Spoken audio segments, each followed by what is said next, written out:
அனைவருக்கும் வணக்கம். இந்த சட்டசபை நிகழ்வுகளை பத்தி பேசுறதுக்கு முன்னாடி நான் ஒருத்தரை பத்தி பேசியாகணுங்க. வேற யாருமே இல்லை, நம்முடைய மாண்புமிகு உறுப்பினர் பிரேமலதா விஜயகாந்த்.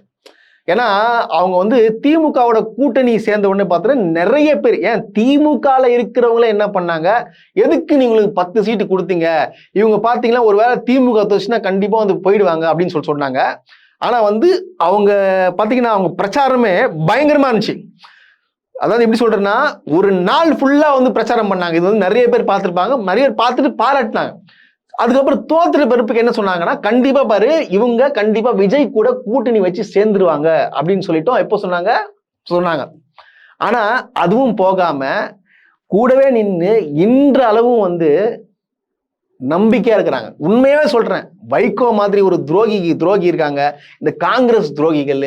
ஏன் இன்னும் சொல்ல போனா பாத்தீங்கன்னா திருமாவளவன் மேல பாத்தீங்கன்னா மிகப்பெரிய ஒரு மது வச்சிருந்தேன், அவரும் போயிட்டாரு. அந்த IUML பாய் அவரும் அவரெல்லாம் எப்பாற்பட்டு நம்பினாங்க தெரியுமா? திமுக தோத்த உடனே அவர் பேசின பார்த்து நம்பிட்டாங்க.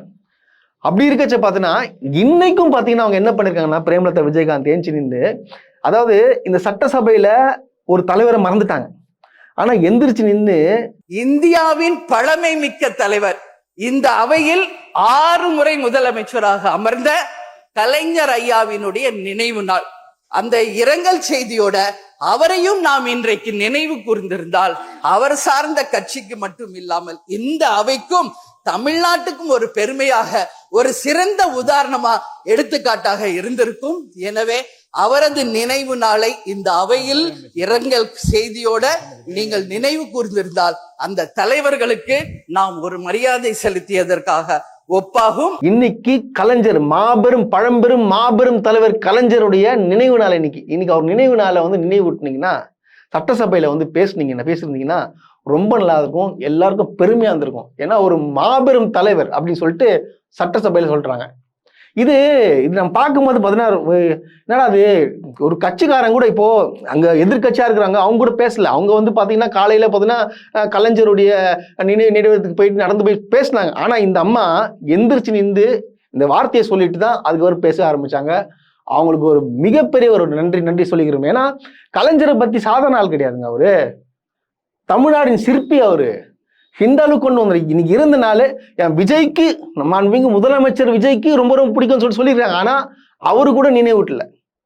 சட்டப்படி பண்ணி பேசிருந்தோம், அவர் ஏன் பேச மறந்தான்னு சொல்லிட்டு தெரியல. ஆனா விஜயகாந்த், இந்த பிரேமலதா விஜயகாந்த் பேசுனதுக்கு பார்த்தீங்கன்னா எனக்கு பாருங்க, பேசும்போது எனக்கு சிவர் ஆகுது. உண்மையா இந்த அளவுக்கு ஒரு உண்மையானவங்க இருப்பாங்கன்னு சொல்லிட்டு எதிர்பார்க்கல. இப்போ வரைக்கும் பாத்தீங்கன்னா ரொம்ப எப்படின்னா நெகிழ வச்சுட்டாங்க. நன்றி மேடம், நன்றி, மிகப்பெரிய நன்றி. ரோஸ்ட் பிரேஸ் சப்ஸ்கிரைபர்களுக்கு வணக்கம். கடுமையான நெருக்கடியில தான் உங்களுக்கு தொடர்ந்து வீடியோ போட்டுட்டு இருக்கோன்று உங்களுக்கும் நல்லாவே தெரியும். நம்முடைய சேனல் வளர்ச்சிக்கு உங்களுடைய பங்களிப்பு கொடுக்கணும்னு நினைச்சீங்கன்னா இந்த QR கோடு மூலமாக உங்களுடைய பங்களிப்பை நீங்க கொடுக்கலாம். நன்றி. அப்படியே பிரகாசமா இருக்கிறேன். அப்படியே எப்படின்னா ஒரு ஆனந்தமா, ஒரு என்ன ஏதோ சாதிச்ச மாதிரி ஒரு திருப்தி எனக்கு வந்துச்சு. ஏன் எதுக்குன்னு தெரியல. ஏன்னா காலையில இருந்து இப்போ வரைக்கும் பார்த்தோன்னா சட்டசபையில நடக்கக்கூடிய நிகழ்வுகள்லாம் ஒன்னும் பிரமாதமா இருக்கு. அதாவது எப்படின்னா ஃபயரு வேற மாதிரி. அது எப்படின்னா ஒண்ணுமே தெரியாதவங்க கிட்ட ஒண்ணுமே தெரியாதவங்க தெரிஞ்சவங்க மாதிரி பேசுவாங்கல்ல, பாத்துறேன். ஒண்ணுமே தெரியாது ஆனா தெரிஞ்சவங்க மாதிரி பேசுவாங்கல்ல. ஆனா தெரிஞ்சவங்க உட்காந்துட்டு இருக்கும் போது பார்த்தீங்கன்னா ஏன்ச்சு 2-3 கேள்வி கேட்டா பேன்னு முழிப்பாங்க பாத்தீங்களா? அந்த மாதிரி சம்பவங்கள் தான் தொடர்ந்து நடந்துட்டு இருக்கு. இன்னைக்கு காலையில இருந்து நேற்று சவால் விட்டா போல உதயநிதி ஸ்டாலின் அவர்கள் என்ன சொன்னார்னா, நாங்க கேட்கக்கூடிய கேள்விக்கு திராணி இருந்தா பதில் சொல்லுங்கன்னு சொல்லிட்டு ஒரு சவால் விட்டு போனா போல. அதே மாதிரி ஒரு கேட்கக்கூடிய கேள்விகளுக்கு அந்த கேள்வியே புரியாம பதிலும் தெரியாம என்ன பண்றதுன்னு சொல்லிட்டு முந்திரி கொட்டைகள் மாதிரி மூழ்த்தார்கள் இப்போ உள்ள அமைச்சர்கள். இது எப்படி இருந்துச்சுன்னு பார்த்தோன்னு வச்சுங்களேன், தெரிஞ்சவங்க தெரியாதவங்க. அதாவது இப்போ ஒரு கூட்டம் அறிவார்ந்த கூட்டமா இருக்கும், ஒரு முட்டாள் கூட்டமா இருக்கும்ல. சோ நம்ம பார்ப்போம்ல. சோ அந்த மாதிரி தான் இருந்துச்சுன்னு சொல்லலாம்.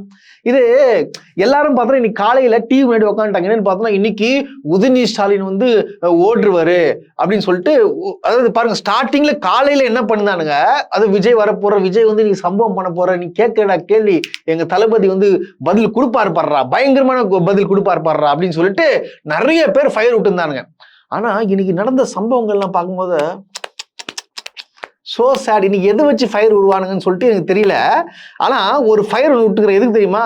அவர் வந்து நம்முடைய மாண்புமிகு முதலமைச்சர் வந்து ஒரு பதில் சொல்லுவாப்பில். அதாவது பார்த்தீங்கன்னா குறுவை சாகுபடிக்கு ஏன் வந்து நீங்கள் வந்து பயிர் கடன் தள்ளுபடி படலை, ஏன் குறுவை சாகுபடிக்கு ஒன்றும் காசு கொடுக்கல அப்படின்னு சொல்லிட்டு கேட்பாப்புல. உடனே வந்து நம்ம முதலமைச்சர் விஜய் கெத்தா சொல்கிறேன்னு நினச்சிக்கின்னு, அதெல்லாம் ஆல்ரெடி கொடுத்தாச்சு, அதெல்லாம் வந்து பேப்பர் படிக்கிற பழக்கம் வந்து தான் தெரியும், அதாவது கலாய்கிறாப்புலையா. இந்த கலாச்சாரத்தை வந்து என்ன பண்றானுங்க, சோசியல் மீடியால வந்து ஒரு ஃபயர் ஒன்று போட்டுருக்கானுங்க. அதுக்கப்புறம் பார்த்தீங்கன்னா உதயநிதி ஸ்டாலின் அவர்கள் பேசுனதை கட் பண்ணிடுறாங்க. அப்போ ஒரு ஏன் என்ன சொல்ற போறாருன்னா, ஃபர்ஸ்ட் ஆஃப் ஆல் ஸ்பெஷல் ஃபண்டுக்கும் அப்புறம் பார்த்தீங்கன்னா வந்து இந்த வறட்சி நிதிக்கும் பார்த்தீங்கன்னா வித்தியாசம் தெரிஞ்சுக்கோங்க. பேப்பர் மட்டும் படிச்சா மட்டும் போதாது, அனைத்து கட்சி கூட்டத்தையும் கூட்டி வச்சு விவசாயிகளை வந்து போயிட்டு நீங்க கேட்கணும், விவசாயிகளோட கோரிக்கை என்ன வைக்கிறாங்கன்னு சொல்லிட்டு கேட்டு அதை வந்து தீர்த்து வைக்கணும், அதுதான் உங்களுக்கு தலையாய கடமை, அது தயவுசெய்து இதை புரிஞ்சுக்கோங்கன்னு சொல்லிட்டு ஒரு பதிலடி கொடுப்பா போல. அது தரமான பதிலடி. இதை வந்து தாங்க முடியாத அமைச்சர்கள் எல்லாம் எந்திரிச்சு, ஐயோ அதாவது விஜயை திருப்திப்படுத்துறதுக்காக ஏதாச்சும் நம்ம ஏஞ்சி பேசிடணும் அப்படின்றதுக்காக ஃபர்ஸ்ட் வந்து யார் வராப்பலன்னா நம்மளுடைய ஆதவர்ஜுனா வராப்பல. ஆதவர்ஜுனா வந்து என்ன கேட்கிறாரு, நீங்க என்ன வந்து காவேரி பிரச்சனை பத்தி பேசிட்டு இருக்கீங்க, நீங்க வந்து என்ன பண்ணணும், நீங்க வந்து கடிதம் கடிதம் நீங்க எழுதுனீங்களே, அப்ப நீங்க சுப்ரீம் கோர்ட்ல போய் கேஸ் போட்டீங்களே, என்ன பண்ணாங்க, நீங்க போட்ட அனைத்து கேஸுமே பாத்தீங்கன்னா சுப்ரீம் கோர்ட் வந்து தள்ளுபடி பண்ணிட்டாங்களே, இது காரணம் பதில் சொல்ல முடியுமான்னு சொல்லிட்டு ஏஞ்சி கேட்கறாங்க. உடனடியா ஆன் தி ஸ்பாட்ல நேரு ஏஞ்சி, ஏங்க நாங்க ஃபர்ஸ்ட் வந்து ஒரு பெடிஷன் ஃபைல் பண்ணியிருந்தோம், அதுக்கு தான் வந்து கேன்சல் பண்ணாங்க. அதுக்கப்புறம் பாத்தீங்கன்னா அவங்க என்ன சொல்லியிருந்தாங்க பாத்தீங்கன்னா, நீங்க கால அவகாசம் எடுத்துட்டு வந்து நீங்க வந்து திருப்பி வந்து மனு கொடுங்க, இது கண்டினியூ பண்ணலாம் அப்படின்னு சொல்லிட்டு சொன்னாங்க. இது தெரியாத ஆதவர்ஜுனா வந்து அது ஏதோ வளர்த்து கம்முன்னு உக்காண்டாப்புல. உடனே நீ மட்டும் தான் வந்து விஜய் நான் காப்பாத்துவியா, நானும் வந்து காப்பாத்துறேன் அப்படின்னு சொல்லிட்டு யார் வரா, நம்மளுடைய சிடிஆர் நிர்மல்குமார் வந்து ஏஞ்சி என்ன சொல்றாப்புல, நீங்க வந்து காவேரி பிரச்சனைக்காக வந்து நீங்க மேகதாது பிரச்சனைக்கு அனைத்து கட்சி கூட்டங்களும் கூட்ட சொல்றீங்களா, இப்போ நாளைக்கு வந்து டீலிமிட்டேஷன் நடக்குது, டீலிமிட்டேஷன் முதலமைச்சர் வந்து அனைத்து கட்சி அனைத்து எம்பிகளும் கூப்பிட்டுருக்காரு, அந்த கூட்டத்தில் நீங்க முதல்ல கலந்துப்பீங்களா அப்படின்னு சொல்லி கேட்கறாங்க. அதாவது உதயநிதி ஸ்டாலின் ஏஞ்சி திருப்பி ரிப்ளை பண்றாப்புல. அது ரிப்ளைனா, ஏங்க நான் கேட்டது ஏன் தண்ணி வரல, ஏன் வந்து இது விஷயமா அனைத்து கட்சிகளும் ஏன் கூட்டம் நீங்க போடல அப்படின்னு சொல்லிட்டு கேட்டதுக்கு இவர் சம்பந்தமே இல்லாம ஏன் டீலிமிட்டேஷனை பத்தி பேசி சம்பந்தமே டைவர்ட் பண்றாரு அப்படின்றத ஒரு கேள்வி வச்ச உடனே உடனடியாக சபாநாயகர் ஏஞ்சி ஆமாமா அது கரெக்ட் தான் சொல்லிட்டு உட்கார வச்சுட்டாங்க. நான் கேட்கிறேன், சிடிஆர் நிர்மல்குமார் எதுக்கு ஏதாச்சும் பேசணும்னு சொல்லி நினைச்சு பேசினீங்களா, எனக்கு புரியலையே, எதுக்கு இது தேவையில்லாத முந்திரி கொட்ட வேலை இது விடான்னு சொல்லிட்டு, ஓ இவங்க ரெண்டு பேர் பேசிட்டாங்களோ, நானும் வந்து ஏஞ்சி பேசிதான் ஆகணும், நானும் ஒருத்தர் இருக்கேன்னு சொல்லிட்டு எந்திரிச்சாரு பாருங்க. ஒருத்தர் யாரு, சம்பவக்காரருங்க, சாதாரண ஆள் கிடையாது, நம்ம மரிய வில்சன். நானும் வந்து பதில் சொல்றேன் பாரு, சூப்பரா ஏஞ்சி, ஏங்க 1,20,000 கலருங்க ஒரு தலையிலே வந்து வச்சுட்டு போயிட்டீங்க அப்படின்னு சொல்லிட்டு யார் சொல்றா, மரிய வில்சன் சொல்றாப்புல.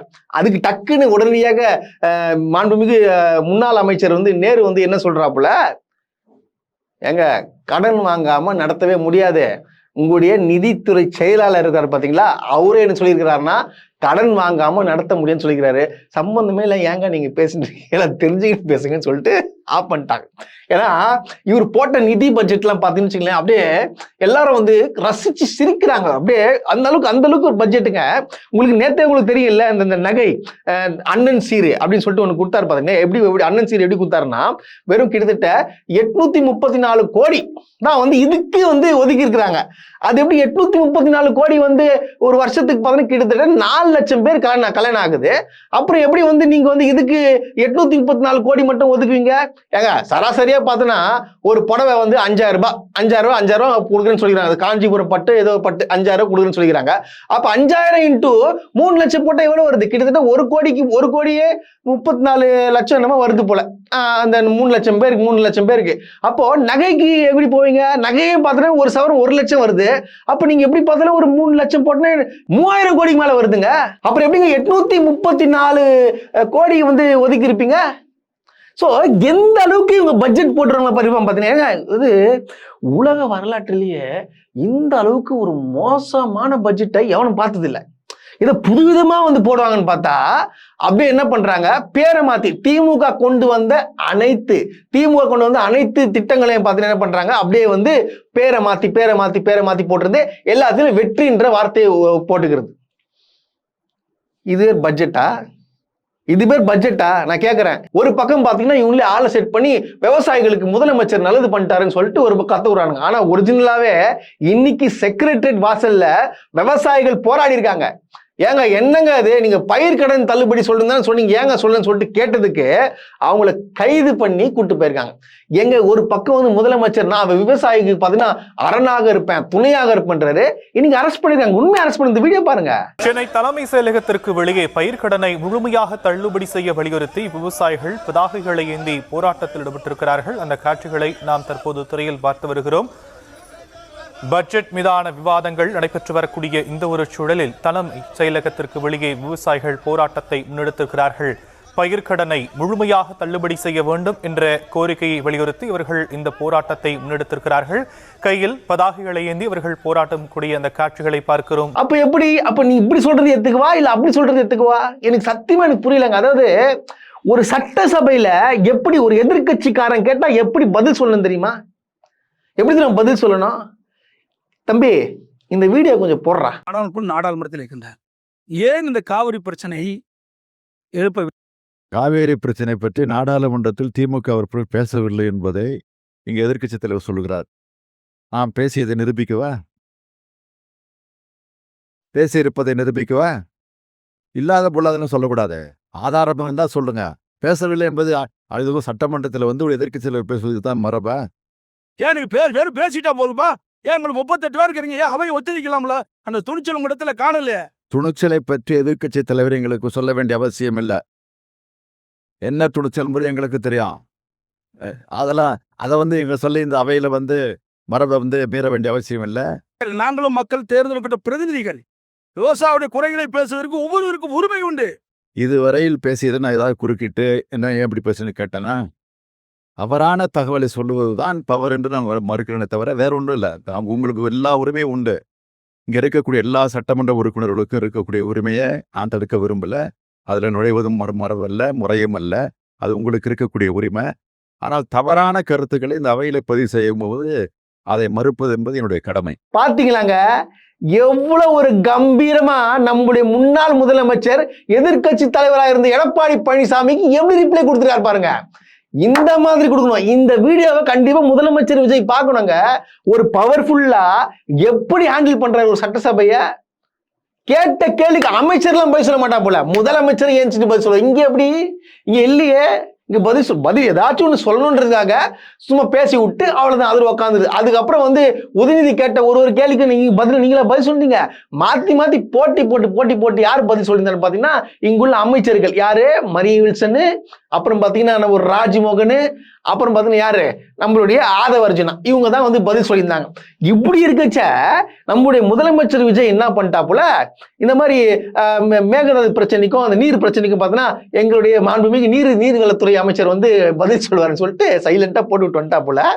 நம்பால எப்படி பதில் சொல்றாருன்றத நீங்க கொஞ்சம் நம்பி இதை கொஞ்சம் போட்டு விடுப்பா வீடியோவை. முதலமைச்சர்களான தமிழர் தலைமையிலான தமிழக வெற்றி கழக அரசு பாத்தீங்களா எப்படி, அதாவது வளர்றாப்புல என்ன பேசுறோம், இந்த ஆள் வர கோத்து விட்டா என்ன சொல்றதுன்னு தெரியாம சொல்லி வளருது பாருங்க. சட்டசபையில யாரும் உட்காந்து இன்னைக்கு என்னென்ன பேசுறாங்க எதுவுமே தெரியாம ஒரே ஃபன்னி ஆயிடுச்சு இன்னைக்கு. ஆனா விஜய் ரசிகர்களுக்கு ரொம்ப கஷ்டப்படுவாங்க, ரொம்ப கஷ்டப்படுவாங்க விஜய் ரசிகர்கள். உண்மையாவே சொல்றேன். இன்னைக்கு நடந்த சட்டசபையில இன்னைக்கு பார்த்தாங்கன்னா அண்ணா என்னன்னா ஃபயர் ஸ்பீச் கொடுப்பீங்க, பஞ்ச் டயலாக் கொடுவீங்களா எதிர்பார்த்தாங்க. என்னங்கன்னா இந்த மாதிரி எதுவுமே பேசாம சைலண்டா உட்காந்துட்டீங்களா, அதுவும் பொறுமையா. இதெல்லாம் சார் விஜய் சார், நீங்க ஏதாச்சும் ஃபேன்ஸுக்கு ஒரு பஞ்ச் டயலாக் மட்டும் போட்டீங்க, பேப்பர் மட்டும் படிக்கிற பழக்கம் இருக்கணும்னு சொல்லிட்டு அதை மட்டும் போட்டு போயிட்டீங்க. இந்த மாதிரி நல்ல ஃபயரா ஸ்பீச் எப்போ சார், எப்போ நடக்கும்? எல்லாரும் காத்துட்டு இருக்காங்க. உங்களை வந்து சினிமால அந்த அளவுக்கு எதிரிகளை பந்தாடி அது பார்த்துதான் வந்து பழக்கம். இப்போ வந்து உங்களுடைய பார்க்கறதுக்கு ரொம்ப வருத்தப்படுறாங்க. உண்மையாலுமே ரொம்ப வருத்தப்படுறாங்க. ஏன்னா ரொம்ப வந்து கஷ்டமான விஷயம். எப்படி அவங்களாம் தாங்கிப்பாங்கன்னு சொல்லிட்டு எனக்கு தெரியல. ஆனா வந்து மனசை தேத்தும் விதமாக எல்லாத்தையும் என்ன பண்றாங்க, இந்த இன்ஸ்டால்லாம் போயிட்டு அந்த உதயநிதியை கலாச்சி அந்த இது மட்டும் வந்து போட்டு இன்னும் ஃபயர் விட்டு பரப்பிட்டு இருக்காங்க. So sad. நம்ம முன்னாள் அமைச்சர் ரகுபதி அவர் வந்து ஒரு சம்பவம் ஒன்று பண்ணி விட்டாப்புல சைலண்டா. எனக்கு என்ன சொல்றதுன்னு தெரியலங்க. இன்னமும் நினைச்சாலே என்னால சிரிப்பு தாங்க முடியல. என்ன சொல்லிட்டாப்புல, நம்ம விஜய் சொன்னார், விஜய் சொன்னாப்புல, அதாவது ஊழல் எவனும் பண்ணக்கூடாது, லஞ்சமும் வாங்கக்கூடாது, வாங்க விட மாட்டேன், அதை வாங்கினவனே விட மாட்டேன் அப்படின்னு சொல்லுவாப்புல. ஸோ அது அந்த டைலாக் சொன்ன, அந்த டைலாக் சொல்லிட்டு, ஏங்க இப்படி சொன்னாரு, தொட்டவனே விட மாட்டேன் அப்படின்னு சொன்னாப்புல. ஆனா இப்போ வார சந்தையில நிக்கிற மாதிரி பார்த்தா, சனிக்கிழமையானா பனையூர்ல வார சந்தையில் நிக்கிற மாதிரி, அதாவது ஊழல் பண்ணவெல்லாம் வரான், அவங்கள சேர்த்துக்கிறீங்க, அது என்ன கதை, அது எப்படி பண்ண முடியும் அப்படின்னு சொல்லிட்டு கேட்டு விட்டாப்புல. இதுக்கு புசியானம் ஏஞ்சி ஆதாரம் இருக்கா, ஆதாரம் இருக்கா, அதாவது பிபி பிரஷர் ஏறுற மாதிரி ஆதாரம் இருக்குன்னு கேக்குற. என்ன ஆதாரம்? ஏன் ஊழல் வழக்குல இருந்தவங்க தான் உங்ககிட்ட வந்திருக்கிறாங்க. விஜய் பாஸ்கர்லாம் யாரு? இந்த விஜய் பாஸ்கர் யாரு? எம்ஆர் விஜய் பாஸ்கர்லாம் யாரு? கொஞ்சம் சொல்லுங்க, சொன்னா தெரிஞ்சுக்க போறோம்.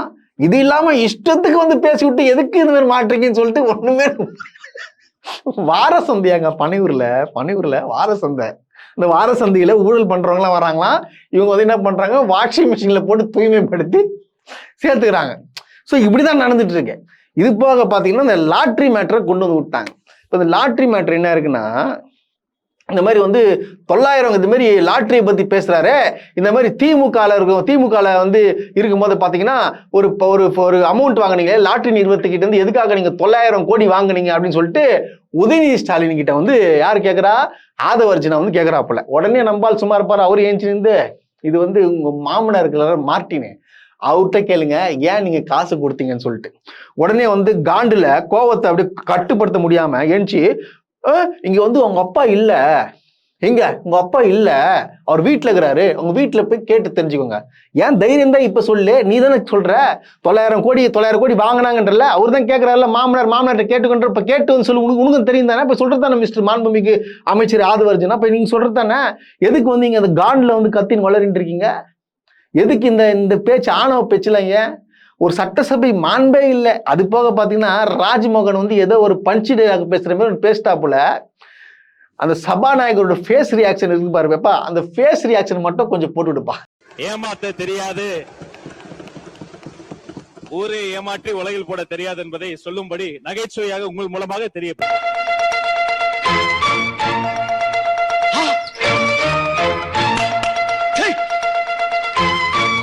அதாவது எல்லா இடத்துலயும் பல்பு வாங்குறானுங்க. சபாநாயகரே சம்பவம் பண்ணிருக்காரு. யார? அதாவது சபாநாயகர் பாத்தீங்கன்னா ஆளுங்கட்சிக்கு ஆதரவு தான் இருப்பாரு. ஆனா இந்த சபாநாயகர் என்ன பண்றாரு, அதாவது இந்த ஆளுங்கட்சியில் தேவையில்லாம பேசுறான் பாரு, அவரை கண்ட்ரோல் பண்ணி உட்கார்ப்பா இதெல்லாம் பேசுற மாண்புலாம் பேசணும்னு சொல்லிட்டு இவர் சம்பவம் பண்ணிட்டு இருக்காரு. சபாநாயகர் சம்பவம் பண்ணியிருக்காரு. இதுதான் இப்படிதான் இங்க போயிட்டு இருக்கு. ஒரு பக்கம் பார்த்தா இந்த பக்கத்துல அடிக்கிறாங்க, இங்க பக்கத்துல இது ஒண்ணும் பண்ண முடியாம ஐயோன்னு சொல்லிட்டு இவர் நம்ம விஜய் அப்படியே உட்காந்து வழக்கம் போல நேற்று வெடி உட்காந்தாப்புல அதே மாதிரி இன்னைக்கும் உட்கார ஆரம்பிச்சிட்டார். ஒரு பக்கம் தான் பாத்தீங்கன்னா திமுகவும் டிவிகேவும் தான் பாத்தீங்கன்னா பயங்கரமா பேசிக்கிறாங்கன்னு பார்த்தா, இந்த பக்கத்துல எஞ்சி ஏன் நீங்க மட்டும் தான் கலாய்ப்பீங்களா அடிப்பீங்களா, நானும் அடிப்பேன்னு சொல்லிட்டு இந்த பக்கத்துல சௌமியா அன்புமணி எந்திரிச்சு ரெண்டு ஆப்ஷன் தான் தலைவர் அவர்களே. ஒன்னு மேகதாட்டு டேம் கட்டணும், இல்ல மேகதாட்டு டேம் கட்டக்கூடாது. இதுல நடுவுல என்ன முயற்சி? we don't need the dam, அவ்வளவுதான். no dam, no need of the dam. இதுக்கு நடுவுல முயற்சி என்ன இருக்கு? அந்த முயற்சியே தேவையில்லைங்கிற. மேகதாட்டு டேம் கட்டக்கூடாது, அவ்வளவுதான். இதுல நடுவுல இந்த நான் முயற்சி பண்றதுல தேவையில்லாத ஒரு விஷயம். பக்கா பேசிட்டாங்க. அதாவது நம்ம மாண்புமிகு முதலமைச்சர் சொன்னாருங்களே, நான் அங்க போயிட்டு கர்நாடகா போயிட்டு நாங்க அங்க சீஃப் மினிஸ்டர் பார்த்து நான் ஒரு முடிவு கட்ட போறேன், ஒருவேளை நான் அசிங்கப்பட்டாலும் நான் தமிழ்நாடு மக்களுக்காக தான் அசிங்கப்படுறேன், அதை நான் ஏத்துக்கிறேன் அப்படின்னு சொல்லிட்டு ஒன்னு சொன்னாப்புல. உடனே அவங்க ஏஞ்சி எதுக்கு இந்த அசிங்கெல்லாம் பண்றீங்க, இது டம்ளரு ஒண்ணு இது தண்ணி இருக்கு, இந்த தண்ணி நம்மளுக்கு வேணும், ஒண்ணு மேகதாது ஆனா கட்டக்கூடாது, ஒண்ணு கட்டணும், இது ரெண்டே தான். நம்மளோட நிலைப்பாடு என்ன? கட்டக்கூடாது. அதை போயிட்டு சொல்லிட்டு கட்டக்கூடாது முடிஞ்சு போச்சு. அதுக்கு ஏன் போயிட்டு இது நம்ம பேச்சுவார்த்தை நடத்தணும்? அந்த பேச்சுவார்த்தைக்கு இடம் இல்லை. வாங்க எல்லாமே ஒன்று சேர்ந்து போய் நம்ம நெக்ஸ்ட் என்ன கூட்டம் போட்டு நம்ம கர்நாடகா போயிட்டு கர்நாடகாவோட போக தயார்ன்றாங்க எல்லாருமே. அதாவது பார்த்தீங்கன்னா அனைத்து கட்சியும் ஒன்று சேர்ந்து போயிட்டு அங்கே சந்திச்சு நம்ம முறையிடலாம், நம்ம விடக்கூடாதுன்னு சொல்லிட்டு இவங்க பேசுறாங்க, அவங்களும் அடிக்கிறாங்க. இது புரியாம இவரு என்னமோ நல்லா என்னன்னா என்ன பண்ண மக்கள்கிட்ட பாத்தீங்களா நான் உங்களுக்காக கஷ்டப்படவும் தயாரு, ஸோ இந்த மாதிரி ஃபீல் பண்ண வைக்கிறா போல மக்களை. ஆனா அங்க உடனடியாக ஸ்டாப் பண்ணி இவங்க ஏன் அடிச்ச உடனே ஆள் சைலண்ட் ஆயிட்டாப்புல. ஸோ தொடர்ந்து இந்த மாதிரி நிகழ்வுகள் தான் சட்டசபையில் நடந்துட்டு இருக்கு. எனக்கு தெரிஞ்சு இந்த மாதிரி ஒரு சட்டசபை உலக வரலாற்றில் சத்தியமா அங்க தமிழ்நாடு அந்த சட்டசபை பார்த்து சிரிக்கும். ஏடா என்னடா நீங்க இந்த மாதிரி இருக்கிறீங்க பைத்தியக்காரங்களா, ஒன்றும் தெரியாம எதுவும் தெரியாம பேசிட்டு இருக்கீங்கன்னு சொல்லிட்டு உண்மையாவே அந்த சட்டசபை அந்த அந்த இந்த பில்டிங் சவுர்லாம் இருக்கும் பாத்தீங்களா, சவுறு கூட பேசும். ஒரு அச்சின் அழுவன்னு நினைக்கிறேன் இந்த மாதிரி ஐயோ ஐயோ ஐயோன்னு சொல்லிட்டு அந்த மாதிரி தான் நடந்துச்சு இன்னைக்கு சட்டசபை. இப்படி இருக்குச்சே கடைசியா வந்து லாஸ்டா இவங்க சும்மா விட சொல்லிட்டு இன்னும் வெயிட்டா சம்பவம் பண்ணன்னு சொல்லிட்டு உதயநிதி ஸ்டாலின் அவர்கள் வந்து ஏஞ்சி என்ன சொல்லிட்டாப்புல, இவங்க வந்து ஒரு ஸ்ட்ராட்டஜி ஒன்று யூஸ் பண்றாங்க. ஒன்று நம்ம ஸ்டார்ட் பண்ற மாதிரி ஸ்டார்ட் பண்ணி விட்டுடலாம், அப்புறம் எதிர்ப்பு வச்சிருந்தா அதை பத்தி நம்ம பேசாம இது கேன்சல் பண்ணி விட்டுடலாம். ஸோ இந்த மாதிரியான ஸ்ட்ராட்டஜியை எந்த ஸ்ட்ராட்டஜினா, இப்போ சிஎம் வந்து கர்நாடகா போறேன்னு சொன்னார்ல, பெங்களூர் போறேன்னு சொல்லியிருந்தார்ல, ஸோ அதுக்காக போறேன்னு சொல்லிட்டு அதுக்கப்புறம் பார்த்தீங்கன்னா எதுவுமே தெளிவு வரல, அப்புறமா தான் கேன்சல் ஆயிடுச்சு. எதுக்கு போல ஏன் போல அப்படின்னு சொல்லிட்டு கேள்விகள் எழுப்பி அதுக்காக தான் சொன்னா போல ஒரு ஸ்ட்ராட்டஜி வந்து ஸ்டார்ட் பண்றாங்க. அதுக்கப்புறம் பார்த்தீங்கன்னா கேள்விகள்லாம் கேட்கும்போது பார்த்தீங்கன்னா அதை கேன்சல் பண்ணி விட்டுறாங்க. அது ஏன்னு சொல்லிட்டு கேட்க வரும்போது பார்த்தீங்கன்னா சபாநாயகர் இது பத்திலாம் பேசக்கூடாதுன்னு சொல்லிட்டு அமர வச்சிடுறாங்க. ஸோ இந்த மாதிரி விஷயங்கள்லாம் நடக்குது. அதாவது எதிர்த்து ஓப்பனா பட்டார் பட்டார் பட்டார் அச்சாப்புல, ஆனா பதில் அங்க வரல, எல்லாம் அமைதியா திட்டுமொழி முடிச்சிருந்தாங்க. இதுதான் உண்மை. ஆனா அப்ப டைம் கிடைக்கும் போது விஜய் முதலமைச்சர் மூஞ்ச பாத்துறவங்க இவரு என்னடா தலைவர் அப்செட்டா இருக்காரு, நம்ம எதுனா சம்பந்தமே இல்லாம வச்சு பேசணும்னு சொல்லிட்டு ஏன்ச்சு ஒருத்தனை பேசிட்டு இருக்கு. இப்படிதான் நடந்துச்சு இன்னைக்கு ஃபுல் சட்டசபையும். சரி, இப்போ சட்டசபை கதையை விடுங்க. நம்மளுடைய உங்களுக்கு சவுக்கு சங்கர் உங்களுக்கு தெரியும்ல, அதாவது பார்த்தீங்கன்னா இவர் எப்பாற்பட்ட புரோக்கர்ன்றது தெரியும், யாரு காசு கொடுத்தாலும் என்ன வேணா பேசுறது தெரியும். ஸோ இந்த மாதிரி தெரியும். ஆனா சத்தியமாங்க இப்படி ஒரு மனிதாபிமானமற்ற, அதாவது காசு தான் முக்கியம் அப்படின்ற ஒரே நோக்கத்தோட நேற்று ஒன்று நடந்துச்சுங்க. சத்தியமா சொல்றேன், யாருமே வந்து இப்பாற்பட்ட ஒரு மனிதனை பார்த்துருக்க மாட்டீங்க, இப்பாற்பட்ட ஒரு கொடூர குணம் வாய்ந்த மனிதனை பார்க்க மாட்டீங்க. நான் ஒரு பொண்ணை பெத்த அப்ப நான் சொல்றேன், நான் நேற்று ஃபீல் பண்ணேங்க. ஒரு 13 வயசு பையன் இறந்துருக்கான். அந்த 13 வயசு பையன் யார் பையன் தெரியுமா? சவுக்கு சங்கரோட பையன், சொந்த பையங்க. 13 வயசு இறந்துருக்கான். ஆனா இவர் என்ன பண்றாரு, ஃபீலிங்கே இல்லாம வீடியோ போடுறாரு.